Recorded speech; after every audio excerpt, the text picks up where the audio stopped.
जब ये tectonic plates clash करती हैं, आपस में क्रैश होती हैं एक तरह से कुणाल, तो क्योंकि नवंबर में भी ऐसा हो चुका है, जनवरी में भी हो चुका है, लोगों को अब जानकारी काफी है और वो सुरक्षित बाहर आ भी जाते हैं, लिफ्ट्स का इस्तेमाल नहीं करते और खासतौर पर हाई राइज बिल्डिंग्स में। लेकिन कुछ नुकसान की खबर भी आ रही है, खासतौर पर नेपाल से। कुणाल, बिल्कुल नेपाल से भी आ रही है और जो नेशनल इंस्टीट्यूट ऑफ सेस्मोलॉजी के जो वैज्ञानिक है वो भी बता रहे थे कि किस तरीके से जिस इलाके में भूकंप आया है वहां पर क्यों वो बहुत ज्यादा संवेदनशील है, क्यों वहां बार बार भूकंप के झटके आ रहे हैं। उसकी भी वजह है क्योंकि जो टेक्टोनिक प्लेट्स हैं, जो हिमालय का पूरा इलाका है, वहां पर ये जो हिमालय पर्वत है वो एक तरीके से परतदार कई सारे लेयर्स के मिलने से बना है और वहां पर लगातार जो जमीन के नीचे की गतिविधियां हैं वो लगातार चलती रहती हैं और इसीलिए उन फॉल्ट लाइंस पर एक तरीके से एक्टिविटी कम से कम मौजूद है। पिछले 6 महीने से 7 महीने से अगर हम वहां की एक्टिविटीज देखें तो लगातार भूकंप के झटके आ रहे हैं और इसीलिए जो दिल्ली और आसपास का इलाका है, चूंकि हम सीधे सीधे उत्तराखंड, हिमाचल, नेपाल इन सब इलाकों के पास में है और साथ ही साथ दिल्ली का जो इलाका है, चूंकि यमुना के किनारे है, रिवर बेड का इलाका है, ये तमाम इलाके सिस्मिक जोन 4 में आते हैं। तो इस लिहाज से बहुत ज्यादा संवेदनशील है, बहुत ज्यादा लोगों को सावधान रहने की जरूरत है और इसीलिए नेशनल डिजास्टर मैनेजमेंट अथॉरिटी हो या डिस्ट्रिक्ट हो, राज्य की डिजास्टर मैनेजमेंट अथॉरिटी हो, वो लगातार इस तरीके से मॉक ड्रिल्स भी करती हैं, लोगों को बताती भी हैं कि अगर इस तरीके का भूकंप आए तो आपको रिएक्ट कैसे करना है।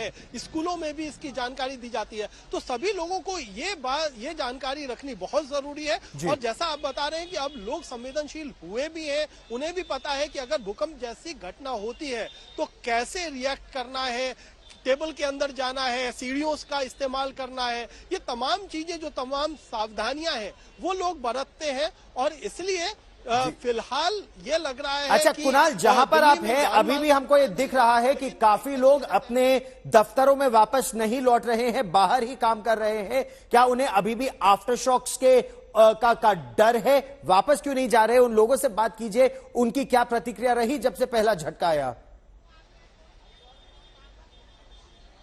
देखिए, मैं इस समय कनॉट प्लेस पे हूँ, हालांकि बाजार का इलाका है, लेकिन हम फिर भी कुछ लोगों से बात करने की कोशिश करते हैं। आपने भूकंप आज महसूस किया? भूकंप के झटके हुए महसूस नहीं हुए? कई सारे लोग हैं, आपने भूकंप का झटका अभी थोड़ी देर पहले आया था महसूस? हम तो नहीं किए। नहीं किया। तो ये जो बाजार में है, देखिए यही है कि जो हाई राइज में है कई सारे लोग महसूस कर पाते हैं, कई सारे लोग नहीं करते। आपको कोई भूकंप आया 251 में 6.2 का महसूस हुआ? हाँ सर, मुझे महसूस हुआ था। क्या, कहाँ थे आप? मैं जस्ट मेट्रो से बाहर ही निकल रहा था, तब मैंने महसूस किया कि भूकंप आया हुआ है। भूकंप आया? यस, वाइब्रेशन हो रही थी, मूवमेंट हो रही थी। वाइब्रेशन हो रही थी, आपने भी महसूस किया? नहीं, न्यूज में मैंने मेरे पास व्हाट्सएप आया कि भूकंप आया है, उससे मुझे पता चला, नहीं तो मैंने नहीं महसूस किया। जो लोग खाली इलाके में थे, खुले इलाके में थे, जो लोग हाई राइज में थे, नहीं थे, उनके लिए थोड़ी मुश्किल थी भूकंप का पता लगाना। लेकिन यहाँ पर जिस समय भूकंप आया था, मैं उस समय मौजूद था, तो जो लोग यहाँ पर मौजूद थे उन्होंने अपनी बहुत सारी अब जो उनका अनुभव था उन्होंने साझा किया कि आखिरकार उन्हें कैसे महसूस हुआ, बाहर क्यों निकले। तो अब लगभग 1 से 1.5 घंटे का वक्त बीत चुका है, तो ऐसे में वापस लोगों ने ऑफिसेज का रुख किया है। लेकिन अब भी ऐसे लोग हैं जिन्हें महसूस हुआ और खास तौर पे मैं अगर अपना अनुभव साझा करूं लोगों के साथ, तो मैं खुद कुर्सी पर बैठा हुआ था और अचानक धरती जब हिली तो मैं भी बाहर निकला सीढ़ियों के रास्ते। तो ये एक नेचुरल और एक जो आपका नेचुरल रिएक्शन है उसके तहत सब लोग बाहर निकल जाते हैं। रहिए मेरे साथ, उत्तराखंड से सटे इलाके में, नेपाल का वो इलाका उत्तराखंड से सटा है और अंकित मेरे सहयोगी हमारे साथ जुड़ रहे हैं। अंकित, भूकंप के झटके देहरादून और उत्तराखंड के इलाकों में ज्यादा महसूस किए गए?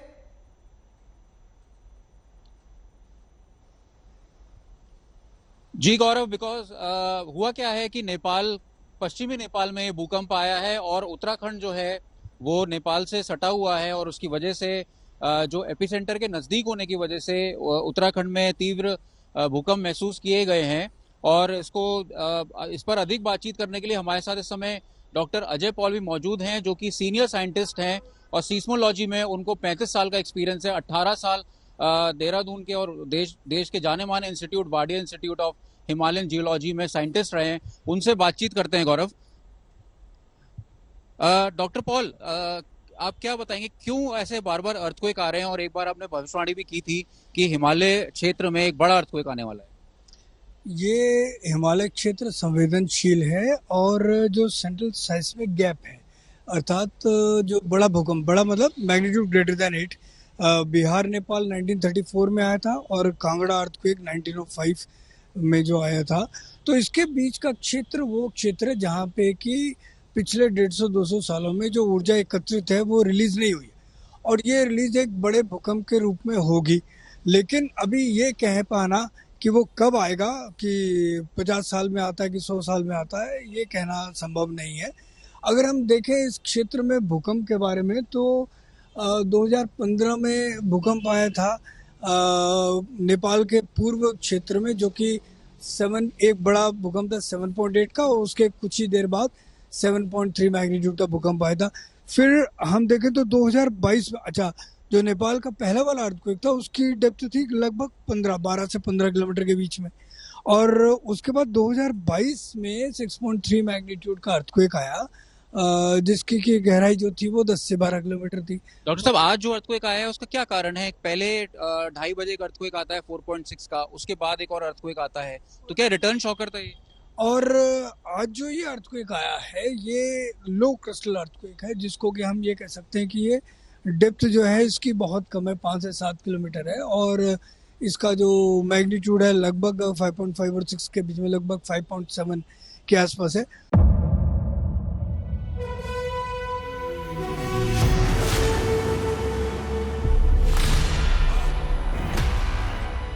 मुद्दों का मैदान, तर्कों पर घमासान। क्या बताना चाहते हैं इस देश को? किससे किसकी ठनी, किसने दी किसे पटखनी, क्या सच है जिसको छिपाने की कोशिश? खबरों की दुनिया का सबसे बड़ा अखाड़ा दंगल देखे मेरे यानी चित्रा त्रिपाठी के साथ रोज शाम 5 बजे सिर्फ आज तक पर।